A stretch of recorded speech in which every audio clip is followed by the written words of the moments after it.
Hello and welcome back or welcome to my channel, and today we are filming my March wrap-up. As you would have noticed, there is a severe lack of wrap-ups on this channel, and we're not actually doing the review portion of this review channel, are we? But that will probably change this week. I think by the time you're seeing this, the other two should be up. I think I'm going to do it all in 1 week. So January should be coming out tomorrow.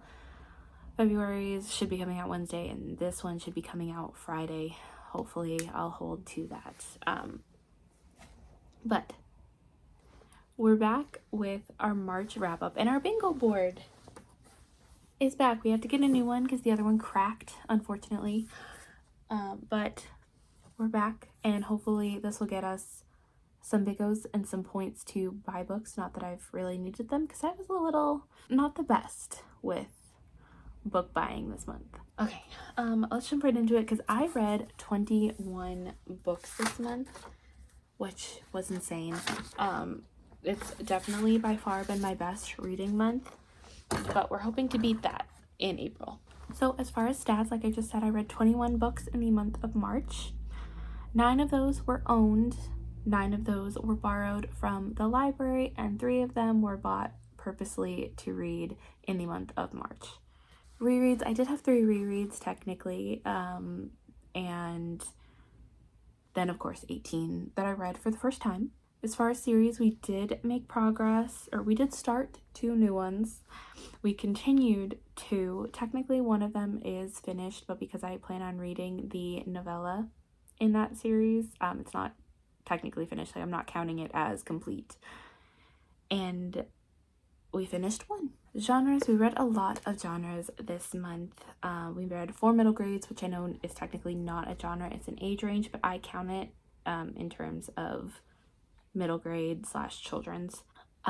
Read 4 contemporary, 9 fantasy, 1 nonfiction, 1 mystery, and 1 literary fiction. And then finally, star ratings. 1 was not rated because it was the nonfiction. I had 0 DNFs or 1 stars. I had 1 2-star, 2 3 stars, 9 4 stars, and 8 5 stars. A couple of those were middle grade / children's books, so they automatically got a 5-star. Not that I always rate middle grade 5-star, but I feel like I'm a little more lenient on children's books / middle grade than I am with adults books. As far as the first square, which is always the monthly TBR, I read 4 out of the 5. This was the monthly TBR. I read 4.5 out of 5. I did start this one. I just didn't have time to completely finish it. I had like 2 hours left in the audiobook, and then my phone died, and then I fell asleep. So I didn't quite get to finish it. However, I'm still counting it for this square because I read the majority of it, and I haven't finished it only because I've been focused on doing the 30 and 30 challenge for April, and I don't want to count this if I'm over halfway through the book. It just doesn't make sense to my brain. I'm counting it for this square, but I'm not counting it towards a point because if you don't know, usually if I finish a TBR, I allow myself to get an additional point that goes towards book buying. To make it fair, I'm not going to count that. I'm still going to cross it off the board though. For audio, I have 2 books that were both borrowed from the library. I talk about this a little more in the Read It or Delete It vlog, but first we have The Women Could Fly, which was one of my 5 stars. This was a beautiful book. We follow our main character whose mother had gone missing years and years and years ago, and she lives in a world where women can be witches. Witches are real, and pretty much everything you do is under a microscope, and if you're even deemed remotely a witch, you can get put on trial, you can get put to death, and it's just a really impactful, beautiful story. You know, and it really challenges a lot of the world that we live in, especially with the chaos that's been going on in the United States lately.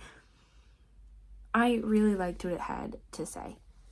Actually, it wasn't one of my 5 stars. I lied. It was one of my 4 stars. I wanted to give it 5 stars, but then I think listening to the audiobook, See, I keep going back and forth. I can't quite remember. There are times that I can't quite remember why I gave something a 4-star as opposed to a 5-star. This one, I do remember I ended up settling on a 4.5 because the audiobook wise, there would be times where we would go into like a flashback point of view, and then we wouldn't get like any sort of notification that we were back in present time. So I don't know if that was just audiobook or if there were like chapter or paragraph separations that let us know that in the actual physical book. But for that, I could only give it a 4.5 because at some points, if I ever feel like I'm being taken out of a story for even a couple seconds, like that can kind of impact my reading experience. So we didn't quite give this a 4-star, but I still really enjoyed it and would highly recommend. And then we have Gay Club. This is a YA book, a YA contemporary book about this boy who has been a member of his gay club since his freshman year in school. And, well, I call it the freshman year. This is actually a book set in, I believe, the UK. So they call it their 11th year, I think.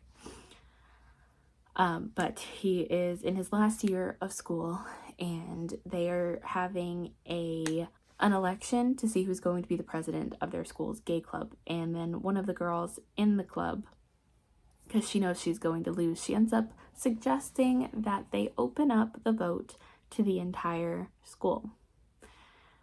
And that kind of derails everything from there. There's a big plot twist in the middle of the book that I did not see coming, which I'm kind of glad was there, because you have to kind of ask yourself how you write a 400-page book based solely on an election at school. And I'm sure it's been done, but I didn't really see if there was any way that this book would go in an interesting direction. And it did. I really, really enjoyed this. I've been thinking about actually getting a physical copy. This is one that I could see myself picking up again if I was in the mood for something a little lighter and fluffier. And of course it does have mentions of homophobia, of course, so it's not that light. But in terms of other books that I have read that discuss these topics, this was a lot lighter and fluffier and cuter, and I enjoyed it. Ebook, we have The Greek Affair, which I did give, I think this is one of the ones that I gave 4-star, but it could probably be more of a 3.5 rounded up to a 4. This one follows our main character who was recently broken up with, and she was recently broken up with when they were supposed to go on a vacation together, and he ends up canceling her hotel room that she was supposed to stay in. And thankfully he wasn't able to cancel the cruise that they were supposed to go on. Otherwise, she kind of would have been shit out of luck.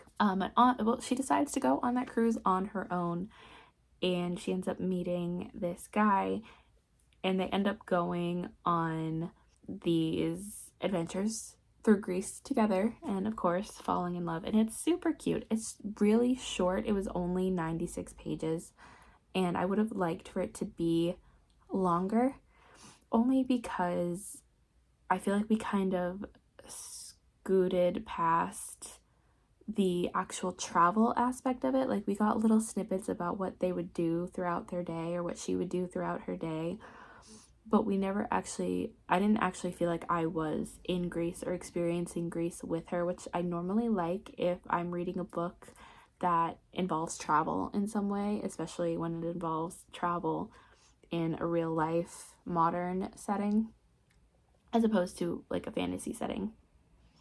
Which, I mean, either way, I feel like I like good world building. So I would have liked to see more of that, but I did think the relationship was really cute. If you don't like insta-love, you're probably not gonna like this one because it is very insta-lovey. The whole thing takes place within a week. If you're wary of insta-love, I don't recommend checking this out, but I did think it was super cute and a very cute short book to check off this space. Reread. Okay, I was supposed to reread Hidden Pictures. And then I realized I kind of lost the footage for Gallant, And I'm gonna be so real with you. Like, this is supposed to be for the second part of the book battle series that I've been doing, and I lost the footage that I read for Gallant, and I don't want to reread Gallant again, and I just kind of want to move on to the next part. So I think I was pretty sure Gallant was going to win anyway, so I think I'm just going to unhaul Hidden Pictures and let Gallant win and not do that video, even though it sucks to say because I wanted to get these done. But it's about time I moved on. If I've been putting off Hidden Pictures for this long, oh, maybe I did have a DNF then. Whoops. I DNF'd Hidden Pictures, but I technically already read it, so it doesn't count. But I did do a reread. I was feeling a little sad about halfway through the month, and usually picking up a book with this character makes me feel happy. And so usually I pick up a book in the Winnie the Pooh series. So I have a little book of Poohisms, which is basically little like little quotes from Winnie the Pooh and other characters with pictures. I think this was in celebration of when Christopher Robin came out, which I still haven't watched. I think I own a DVD, but I still haven't watched it. And while it didn't quite put me in the mood that I wanted it to put me in, it was very good to be with these characters and see all of the silly little quotes that they could come up with. And yeah, I loved it. I wasn't going to count it if I ended up finishing Hidden Pictures, but I didn't finish Hidden Pictures, so I counted it. And then this brings us to our first bingo because I did finish my nonfiction. I read Killers of the Flower Moon for my nonfiction read. This is basically exactly what it says. The Osage murders and the birth of the FBI. This is basically about the birth of the FBI and how the treatment of Native Americans at that time kind of influenced the FBI to get started. And I thought this was really, really interesting. I listened to the audiobook for it because usually books like this, the audio helps me. Oh, I didn't realize there were pictures in it. I bought this book for Benson a couple of, I think it was not last Christmas, but the Christmas before. Or actually I didn't buy it. I found it in our little free library and I gave it to them for Christmas.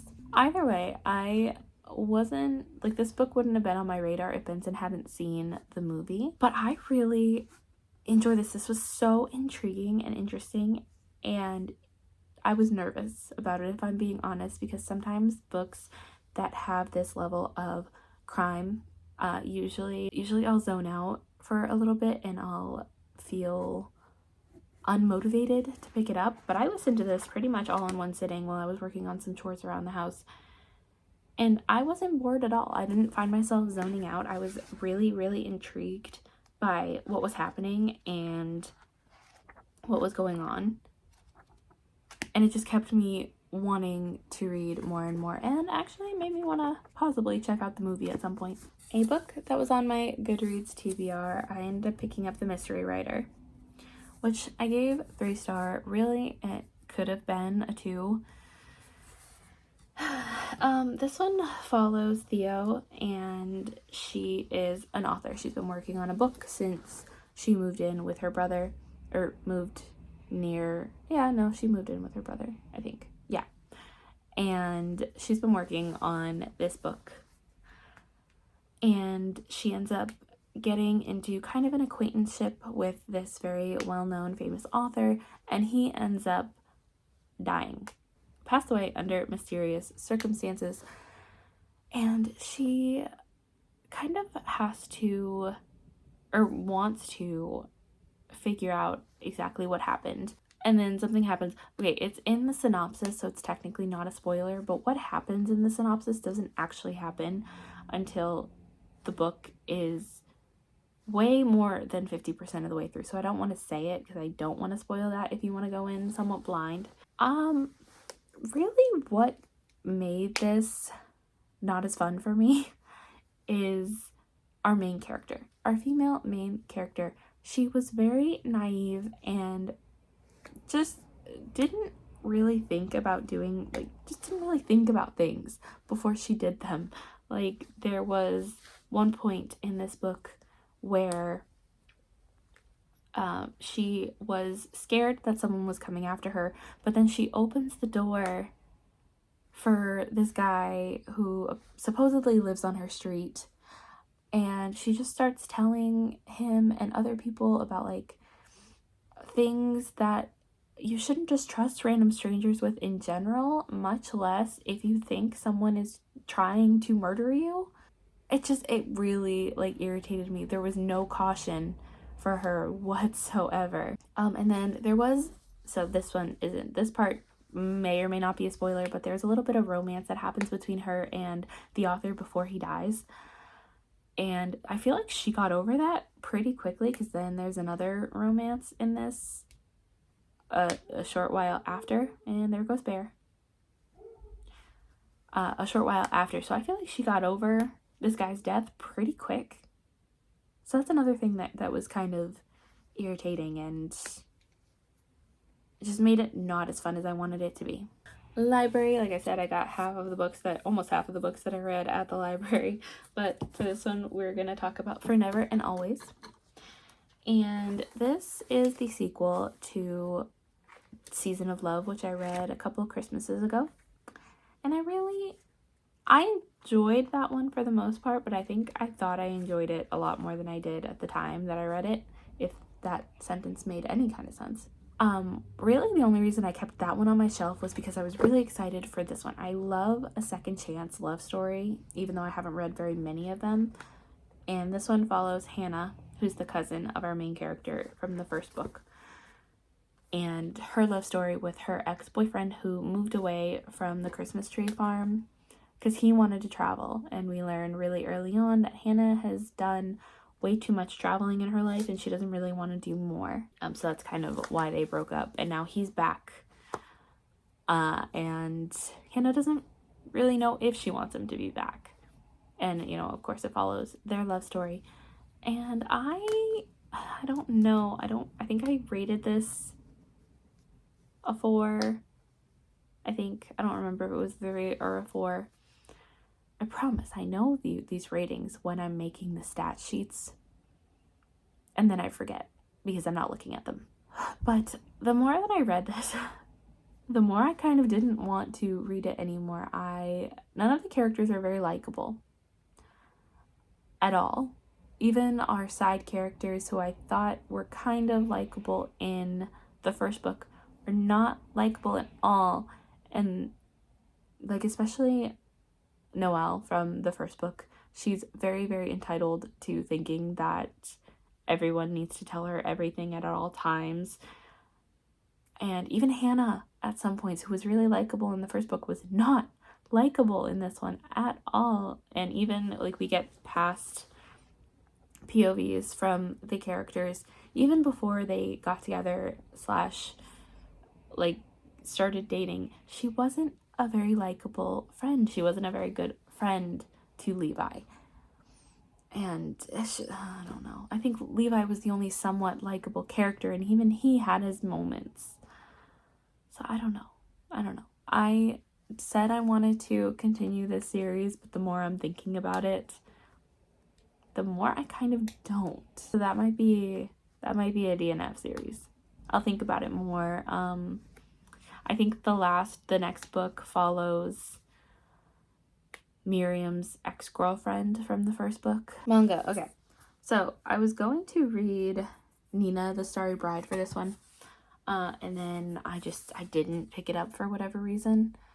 So I ended up finding a duology manga series called No Vampire, No Happy Endings. This is a 2-star. It basically follows this girl who's always been obsessed with vampires, and then she discovers this vampire, but he's kind of like a hopeless vampire. He's really like a guy that's lost his memory and just thinks he's a vampire. And it was way too sexual and way too, like, wasn't, I don't know. I don't really know how to explain why I didn't like this without in more detail, then it was just way too sexualized for my liking, and there was no reason for it to be like this, and it just wasn't interesting to me. I didn't really care about it. I did read the first. I'm not going to read the second, but I'm still counting it for the square because my rule is you have to read half of the books in the series to count it for the square, and 1 out of 2 is 1/2 if you didn't know. And big. So we got to, this is actually the series that I technically finished, but I plan on reading the novella for this come Christmas time, and that is Finale by Stephanie Garber. This is the last, technically, in the Caraval trilogy, and I liked this one. So I don't know what it is about this whole series. We have a very love-hate relationship. I should hate these books. I should not like them. They have so many things that I don't like, especially love triangles. So many love triangles and so much relationship drama. I don't typically love when relationships are so messy that I don't feel like they should work out. But that's literally this whole series. So no, I shouldn't like these books, but for some reason I keep going back to them, and I'm so intrigued by them when I'm picking them up. So maybe what I think I don't like in books, I actually do. And I was thinking about possibly unhauling all of these, but I don't think so. I think I just love them. I think I just enjoy them too much, and now that I know what happens in the books, like I won't have as much relationship drama in books. Gives me anxiety. But I think now that I know what happens, because I have read them for the first time, if I do want to do a reread, I won't have that anxiety because I know what's going to happen. It seems silly, but it makes sense to my brain. Either way, this one follows the two sisters. So we, in Caraval, we follow Scarlet, her perspective, as she's trying to get her sister back from this game called Caraval. In the second book, we follow Tella's perspective, who is Scarlet's sister. And in this one, we kind of follow a mismatch of the two. And this one I feel is the most dramatic of the three. And I really enjoyed this one and getting to follow them. Like I said, there were a lot of love triangles that I didn't enjoy. Like those were actually making me want to put them down. But for some reason, I continued and prevailed because I have a weird relationship with the series. But we finished it and we read it and we loved it. And it was a great time and I can't wait. I was thinking of just jumping right into the novella and completing the series, but I do want to save it for Christmas time because it is set during Christmas time, and something about listening to that audiobook and just I could already feel like there was a lot of magic behind it, so I wanted to read that when I'm a little bit more in the Christmassy cozy mood. Okay, I did not finish book club, so we didn't get the next row. I need to catch up with the Faithful and the Fallen series with Valor. I have started it, but I never ended up reading it completely because the book club is technically already on Ruin. And I need to get there. These books are just really chunky, so I haven't actually sat down and made time to read them when I'm in the middle of 37 other books, but I need to.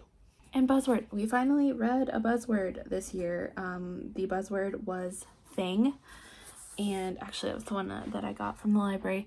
We read A Little Something Different, or I read a little something different. This is such an interesting premise that I couldn't help but smile even when it got a little far-fetched and dorky. We follow these two characters who literally everybody and everything know belong together except for the two of them. We get their perspectives, but we also get the perspective of a squirrel and a park bench and their friends and our male main character's brother and even the waitress at the diner that they both go to and the Chinese food delivery guy. We get all of these different perspectives as well as theirs that are all basically saying the same thing, that they belong together, that they both clearly like each other, and they need to actually start talking to each other. But our male main character has had some trauma in the past, and he's kind of trying to get over that, as well as, you know, work his way up to talking to a girl that he clearly has a crush on. It is so cute, and there were even times where I was listening to the audiobook and just being like, this is so goofy, this is so cheesy, this is so, why do we need a squirrel's perspective? But I loved it at the same time. I thought it was really, really cute. This is one of the 5-star books, just because like I couldn't stop smiling while I was listening or reading. And I don't know, I definitely want to look for more from this author, because if she can get me smiling this much over reading a squirrel's perspective, then I'm really intrigued to see what else this author has written. Unwrapped. I didn't read The Devil in the Dark Water, like of course I should have, but I did read Godzilla versus the Mighty Morphin Power Rangers, which is one of the graphic novels that I had wrapped up.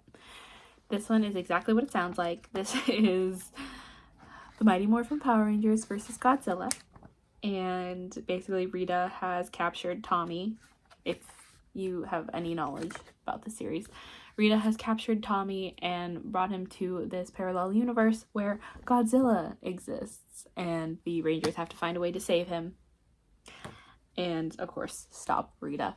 And this made me want to get back into watching Power Rangers. I have only been watching with Benson and our friends on the and Benson's Discord server. And of course I usually fall asleep while we're watching it, so I do have to catch up to where we're at. But this really made me want to get back into the Power Rangers universe, because I thought it was so fun and silly, and I really did enjoy the art style for this one.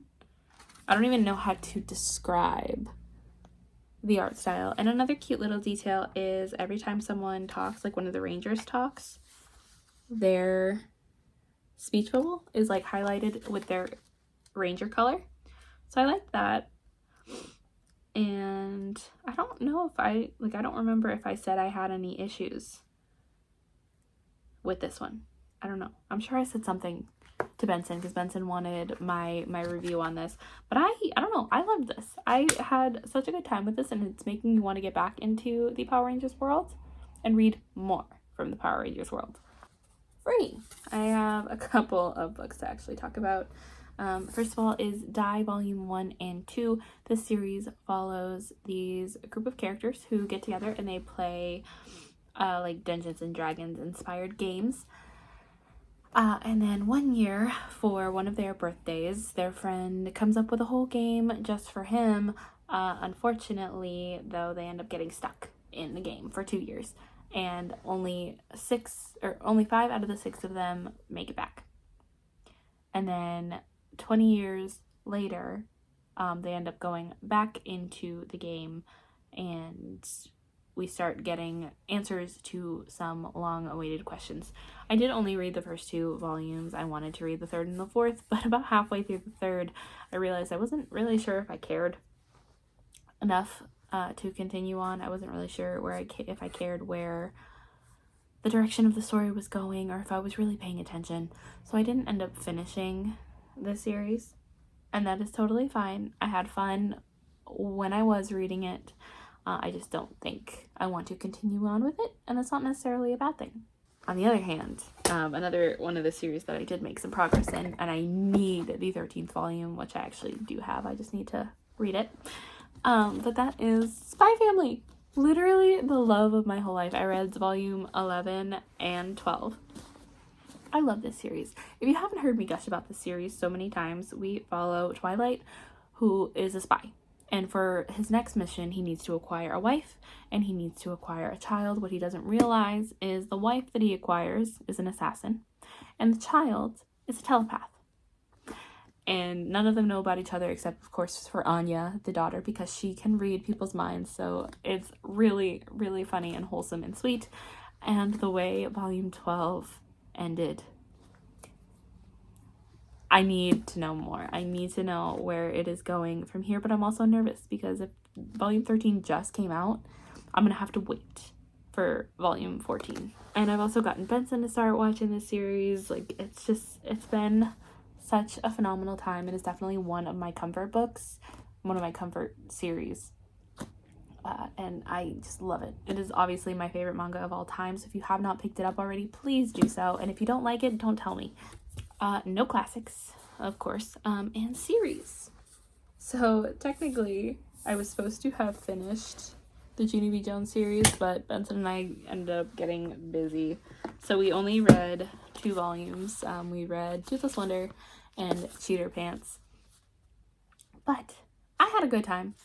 I don't think Benson had a good time. Benson really doesn't like the series, but every time I even mention reading them without him, I get yelled at. So, if you don't know what this series is, we follow Junie B. Jones, who is a little girl in kindergarten / the later years. We get her first grade, and all of the wacky, wild adventures she gets up to as a 5 and 6-year-old. I think they're funny. It's a series that I loved when I was little and continued to love well into my adulthood. Next on shelf, technically, okay, so what I said that I was going to do for this prompt, I said I was going to roll like a random number generator and just read the next one on like that shelf, and then I said I was going to do like all my main shelf because that's the one I was focused on mainly. But for one of the prompts that I got on my TBR was a random shelf generator, and this happened to be one of the only ones on this shelf that I had not read. So we're counting Pokemon Adventures for this one. This is one that this is the bind up of the first 3 volumes, I think. And I was not planning on reading this. These are Benson's books. I like the Pokemon universe. I just have not played enough of the games, or I haven't even watched the anime because it has like a million episodes. But I know enough about it, and reading this made me want to read more of it. And I swear Benson is turning me into more and more of a nerd every single day. But I'm not mad about it because I am finding some universes and some fandoms that I'm really, really enjoying. And Pokemon is one of them. This one follows Red and Blue. And of course, you know, their quest to become the best Pokemon trainer. And of course, this one takes place in the Kanto region, so these are all Pokemon that I am very familiar with and love very much. So it was really cool seeing all of the Pokemon that I know very well, even if I haven't necessarily finished the games that they are part of. I've also been getting into Pokemon TCG, which is really fun, annoying my fiance because like I'll get really good cards and I'll get yelled at for getting really good cards. So that's been really fun.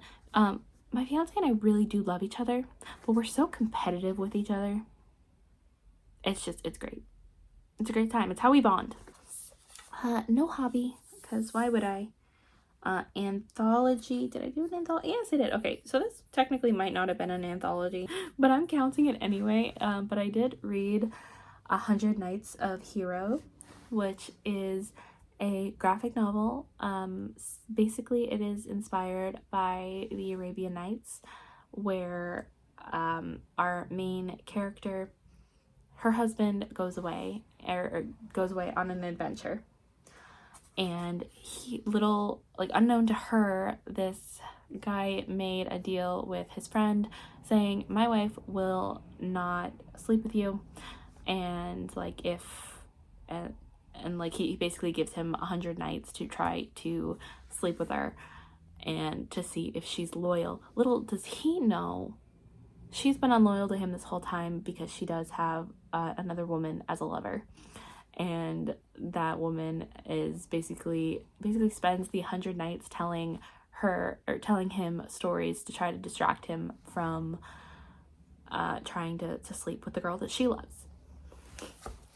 It is really cute. I really enjoyed the stories, even stories that I technically already knew, had like a different little twist to them, and I really liked the art style. I thought was cute. This is another one that I was thinking of getting a physical copy of in case I wanted to read it again. There's not really much else to say about that other than like there are a couple of different stories, and even though it's only like it is centered around one plot, there are a bunch of different stories held within it, so I'm counting it as an anthology, and you can fight me if you want.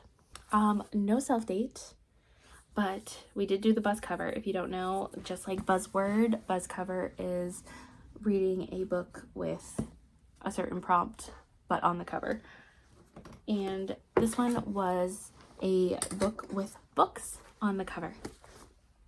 And we read Mr. Limoncello's library. Technically, the mystery writer has books on the cover too, but I counted this one for this one. This one is one of the ones that I gave a 5-star, mainly because this is something that I would have loved when I was little. And I kind of wish that I did get into this series a little earlier in life.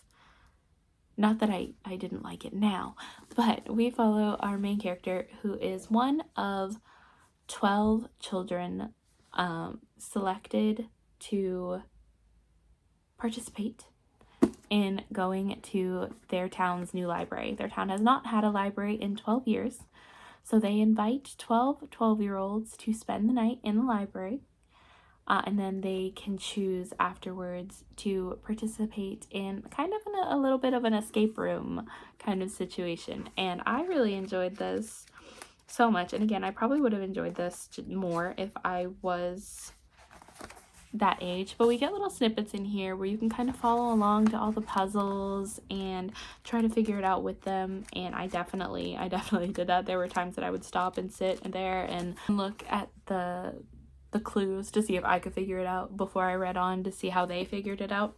I liked it. It was a lot of fun, and like I said, I definitely would have enjoyed this a lot more if I read it when I was younger.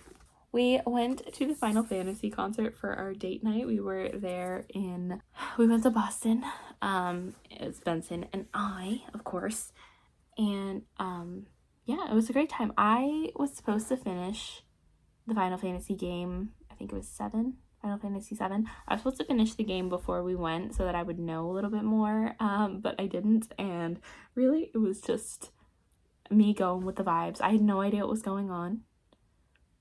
So I'm sure it didn't have the effect on me that it did to Benson and anybody else that was there. But I had a great time. And, of course, movie. What the heck did we watch? We watched Flow. Flow was one of the Oscar winners. I think it was for Best Animation, I think. And it was a beautiful movie. It is a kids' movie. My thoughts on that, I don't know if kids today are going to fully grasp the point of this movie or really enjoy it, because there is no dialogue. It is very music heavy. And yeah, I loved it though. Benson and I really, really, really enjoyed it, and we think other people should watch it. Again, I don't know if kids are necessarily going to enjoy it. I think they might get a little bored, which isn't necessarily a bad thing. I think you'll have a better understanding and grasp and love for this movie if you're a little bit older. And then no music, anime, or game, which like I did play a little bit more of Sea of Stars, but not enough to count it for this prompt. I need to get back to that ASAP. Looking at this, I did realize that, oh no, I forgot to talk about Once Upon the End, which is the series that I finished. Basically, this follows Jack, who doesn't want to be a prince or a knight in shining armor. He doesn't want to rescue anybody. He's over that. He just wants to live on his farm with his grandfather and not be bothered. And then a literal princess falls out of the sky, and he really has no choice but to help her. I questioned whether or not I wanted to DNF this series, only because I had had it on my shelf for so long, and I was not picking up the book, and I don't know, I wasn't sure if it was worth continuing. And then I finished it. I enjoyed it. I gave it a 4-star, and then the ending had me questioning whether or not I really did want to unhaul it. For right now, it's just sitting off to the side, and I think I might end up unhauling the series. I really enjoyed it, and I think it is super cute and sweet. However, it doesn't live up to the Sisters Grimm or the Land of Stories, which are books that I can look back on and want to read again and again, or want to share the stories with my children when I have them. So I think we're going to end up unhauling those, but still, it's a really cute, fun series that I enjoyed when reading it. And if you have littles in your life, I definitely recommend having them read it, but after the Sisters Grimm and the Land of Stories. With that being said, that brings us to 2 bingos. 1, 2. Which it would have been great if we got some more, but brings us to 2 points. However, those are gonna go away because I did a little bit more book shopping than I should have in the month of March. So I did show these in a recent vlog. I don't remember which one, but I did show them in a recent vlog because we went to Boston when Kim was home for a week. She's actually home this week too, but we went a little overboard. Honestly, not as bad as I could have, because we went to like 4 bookstores and I really only purchased from 2 of them. So I did get Cat Gamer volume 5 and 6. This is one that I read actually last year around this time and never ended up completing. We also got War, which is the next book in the 4 Horsemen series, followed by Pestilence. I don't remember if I got this one in March or in February, but I'm counting this for March's pick.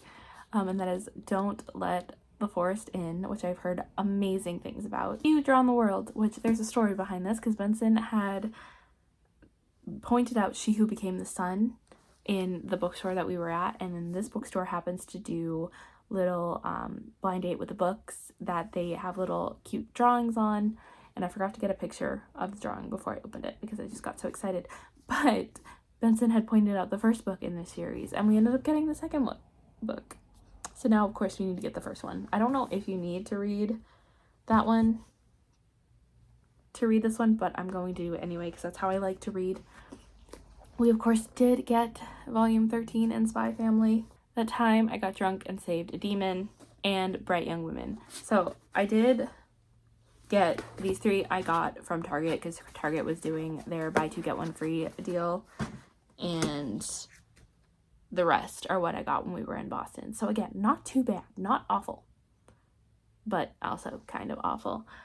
So in terms of points right now, we are sitting at -6 points, meaning we technically can't bookshop in April. And I don't think I need to, if I'm being honest. We are going to Boston again at the end of April. So hopefully we'll do enough reading that it'll get us enough points to not stay in the negatives, if that makes sense. Okay, this has been a very long video. Like I said, there was a lot of books, and I'm sure April's wrap up is going to be even longer. Don't know. I don't know. I'm hoping, but I'm not hoping, if you know what I'm talking about. Okay, anyway, thank you so much for watching. If you like this video, be sure to click on that like button and subscribe if you want to see more from me, as well as Benson, who's a frequent member on this channel. I will leave all of their links down in the description box below, as well as links to my social media if you want to get any more updates from me. But until then, goodbye.